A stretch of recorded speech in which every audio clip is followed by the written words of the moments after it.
Assalamualaikum warahmatullahi wabarakatuh. Nama saya Muhammad Gibran Dipangga, ingin menjelaskan tentang definisi anggaran budget. Anggaran budget adalah sebuah rencana rinci yang memproyeksikan aliran kas masuk dan aliran kas keluar selama beberapa periode pada saat yang akan datang. Kemudian ada capital budget, adalah garis besar rencana pengeluaran aktiva tetap. Kemudian ada penganggaran modal, capital budgeting dalam proses penyeluruhan, menganalisa proyek-proyek dan menentukan mana saja yang dimasuk ke dalam anggaran modal. Kemudian ada proses pengumpulan, mengevaluasi, menyeleksi, dan menentukan alternatif penanaman modal yang akan memberikan penghasilan bagi perusahaan jangka waktu lebih dari. Kemudian saya akan menjelaskan pentingnya penganggaran modal. Yang pertama, keputusan penganggaran modal akan berpengaruh pada jangka waktu yang lama sehingga perusahaan kehilangan fleksibilitasnya. Kemudian ada penganggaran modal yang efektif akan menaikkan ketepatan waktu dan kualitas dari penambahan aktiva. Dan yang terakhir ada pengeluaran modal sangatlah penting. Kemudian ada motif capital budgeting. Yang pertama, pengembangan produk baru atau pembelian aktiva baru, dan kedua, pengurangan biaya dengan mengganti aktiva yang tidak efisien. Dan yang terakhir ada modernisasi atas aktiva tetap.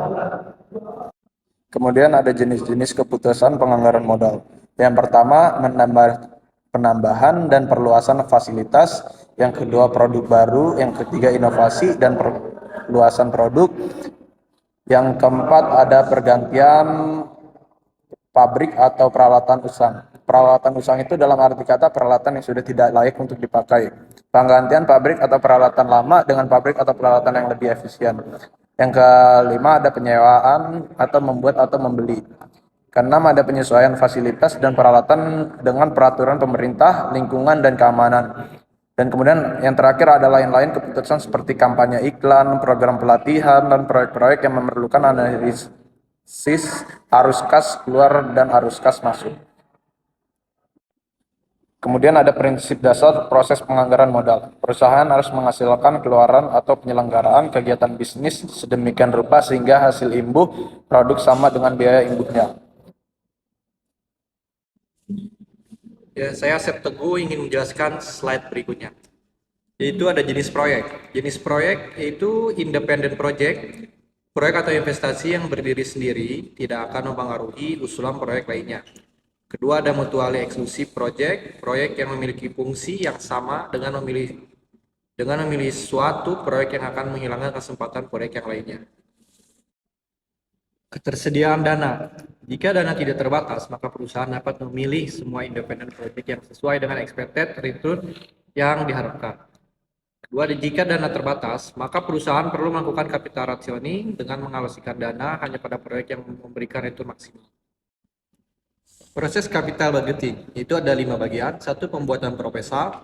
2, kajian dan analisa. 3, pengambilan keputusan. 4, implementasi. Dan kelima, follow up atau tindak lanjut. Jenis-jenis investasi itu ada 3. 1, financial asset, yaitu piece of paper referencing yang claim on sensor. Yang kedua, real asset, physical asset, source of or real estate.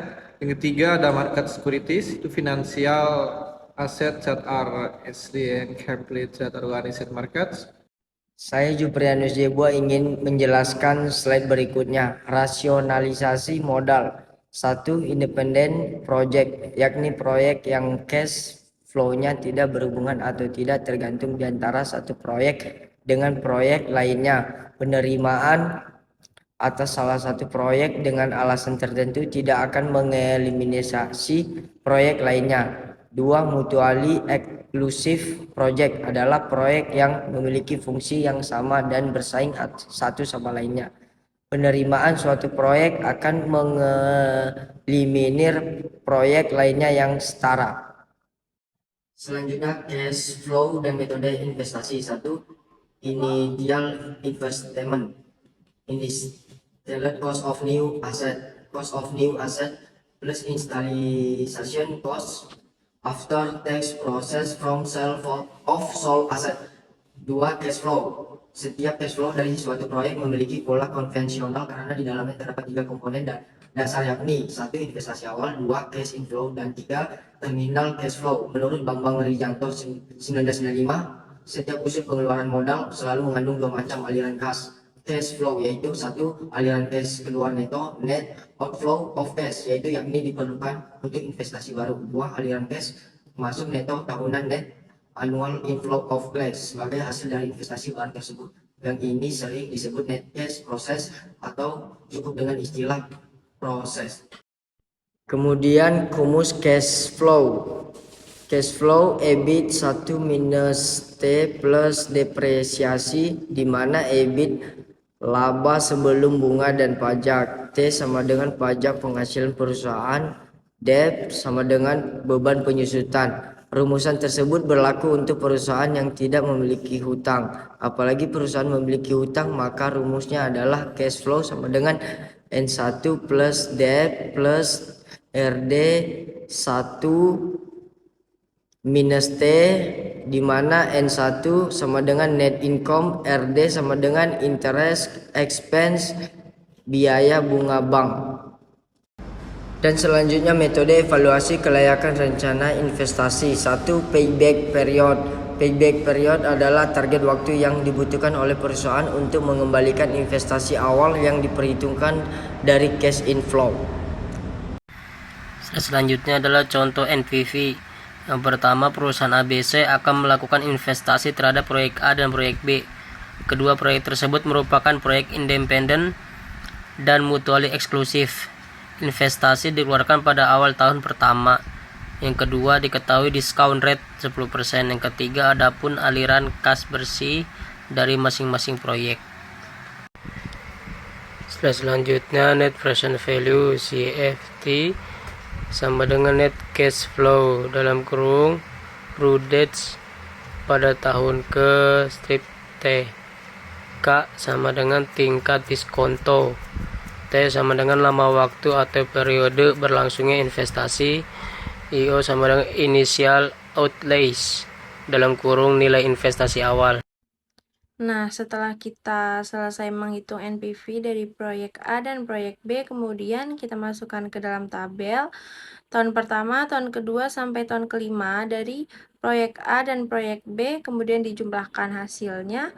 Di sini nilai yang lebih tinggi itu proyek A, walaupun keduanya memiliki nilai di atas 0.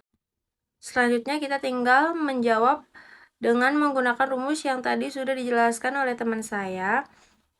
Pertama, kita menghitung proyek A terlebih dahulu dari tahun pertama sampai tahun kelima. Kita masukkan seperti di rumus. Di sini net cash flow tahun pertama itu 50.000, net cash flow tahun kedua 40, dan terus seterusnya kita hitung. Lalu kita per diskontonya. Di sini diskontonya 1 ditambah 0,1%. Hasilnya akan berbeda setiap tahunnya. Kemudian jika sudah ketahuan NPV-nya, kita jumlahkan NPV proyek A dari tahun 1 sampai tahun kelima. Jika sudah, kita selanjutnya menghitung yang proyek B, sama seperti menghitung proyek A. Kita tinggal mengulangi saja. Dan ini untuk tabel di proyek A dan proyek B-nya. Di sini untuk hasilnya proyek yang dipilih adalah proyek A.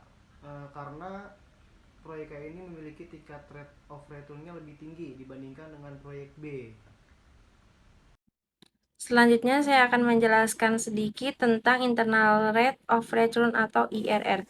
IRR merupakan rate diskon di mana nilai present value dari cash inflow sama dengan nilai investasi awal suatu proyek.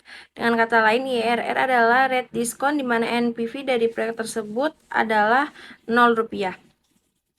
IRR juga menggambarkan presentasi keuntungan yang sebenarnya akan diperoleh dari investasi barang, modal, atau proyek yang direncanakan.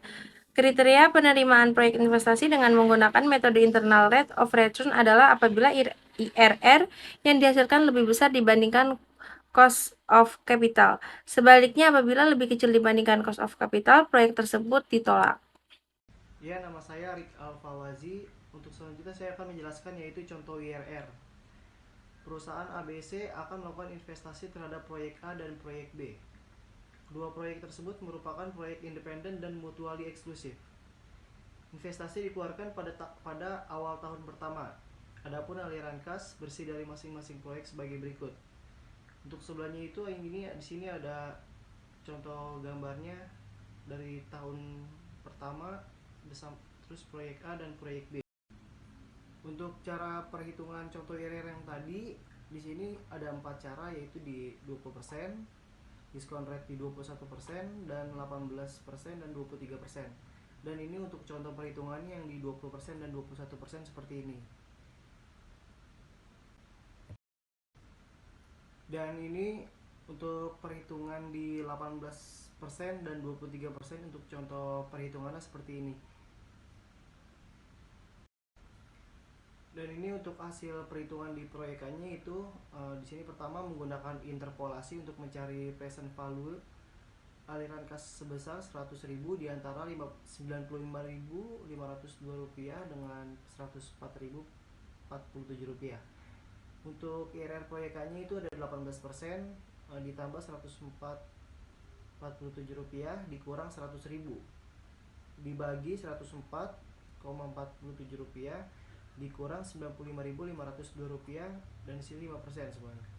Dan IRR proyek A nya itu ada 18% ditambah 2.368%. Untuk IRR proyek A nya untuk hasilnya Rp20.368.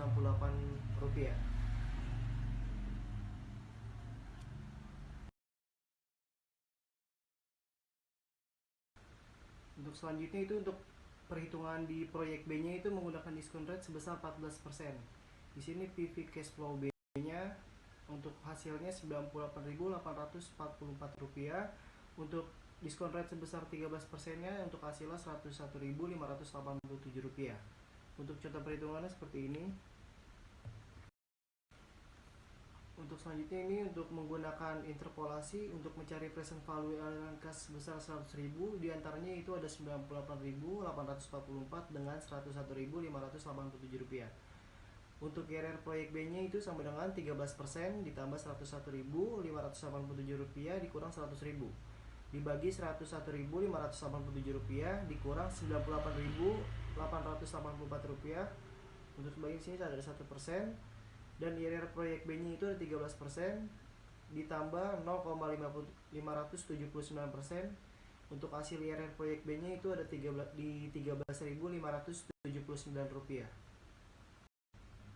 Dan ini untuk tabel di proyek A dan proyek B nya. Di sini untuk hasilnya proyek yang dipilih adalah proyek A, karena proyek A ini memiliki tingkat rate of return-nya lebih tinggi dibandingkan dengan proyek B.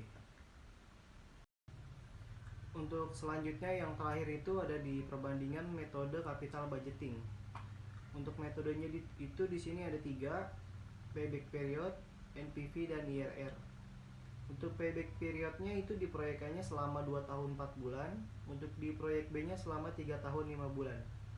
Untuk NPV-nya di sini di proyek A sebesar 20.921, untuk NPV di proyek B nya sebesar 10.507. Untuk IRR-nya di proyek A nya sebesar 20.368%, untuk IRR di proyek B nya sebesar 13.579%. Itu saja yang dapat kami sampaikan. Kami mohon maaf apabila ada kesalahan kata. Terima kasih. Wassalamualaikum warahmatullahi wabarakatuh. Baik, selanjutnya ada langkah-langkah anggaran modal atau capital budgeting. Terdiri 5 langkah. Yang pertama, biaya proyek harus ditentukan. Yang kedua, manajemen harus memperkirakan aliran kas yang diharapkan dari proyek, termasuk nilai akhir aktiva. Yang ketiga, risiko dari aliran kas proyek harus diestimasi, di mana memakai distribusi probabilitas aliran kas. Yang keempat, dengan mengetahui risiko dari proyek, manajemen harus menentukan biaya modal cost of capital yang tepat untuk mendiskon aliran kas proyek.